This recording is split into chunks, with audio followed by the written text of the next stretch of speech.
સ્વાગત છે સમાચાર સાથે હું છું નેહા। ચોમાસા પહેલા ગુજરાત સરકાર એક્શન મોડમાં આવી છે। રાજ્યની પ્રાથમિક શાળા હોસ્ટેલ માટે માર્ગદર્શિકા જાહેર કરવામાં આવી। સ્કૂલ સેફટી અંતર્ગત નિયમો જાહેર કરવામાં આવ્યા છે, જ્યાં ડીઓ, ડીપીઈઓ અને શાસન અધિકારીઓને કડક આદેશ આપવામાં આવ્યા છે।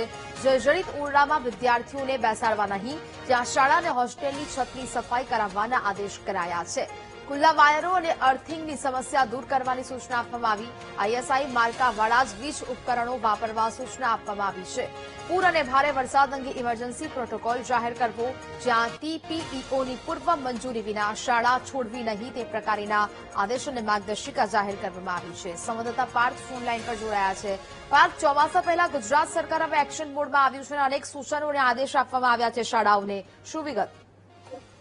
હજીને ચોક્કસથી જ હમણાં ટૂંક સમયમાં જ સત્તાવાર રીતે ચોમાસાની શરૂઆત થઈ છે। ગુજરાતમાં પણ ચોમાસું બેસી ગયું છે, ત્યારે ચોમાસા પહેલા રાજ્ય સરકાર એક્શનમાં આવી છે અને રાજ્યની પ્રાથમિક શાળા હોસ્ટેલની એક માર્ગદર્શિકા જાહેર કરવામાં આવે છે। સ્કૂલ સેફટી અંતર્ગત ગાઈડલાઈન જાહેર કરવામાં આવી છે, જેમાં તમામ જિલ્લાના ડીઓ અને ડીપીઓ અને શાસન અધિકારીઓને કડક આદેશ આપવામાં આવે છે કે જર્જરિત ઓરડાઓમાં વિદ્યાર્થીઓને બેસાડવા દેવામાં આવશે નહીં। આ ઉપરાંત શાળા હોસ્ટેલની છત અને મેદાનની પણ સફાઈ કરાવવાની રહેશે। સાથે જ ખુલ્લા વાયરો અને અર્થિંગની સમસ્યા હોય તો તે પણ દૂર કરવાની રહેશે અને ફક્ત શાળા અને હોસ્ટેલમાં આઈએસઆઈ માર્કાવાળા વીજ ઉપકરણો ઉપયોગ કરવાની પણ સૂચના આપવામાં આવી છે। સાથે જ પૂર અને ભારે વરસાદ અંગે પણ ખાસ ઇમરજન્સી પ્રોટોકોલ રાખવામાં આવ્યો છે, જેમાં ટીપીઓની પૂર્વ મંજૂરી વિના શાળા છોડવી નહીં, અતિવૃષ્ટિ કે પૂર સમયે રજા અંગે પણ વિવેક બુદ્ધિનો નિર્ણય લેવા માટે ની પણ સૂચના શાળાઓને આપવામાં આવી છે। આ ઉપરાંત ડીપીઓ અને ડીઈઓને પણ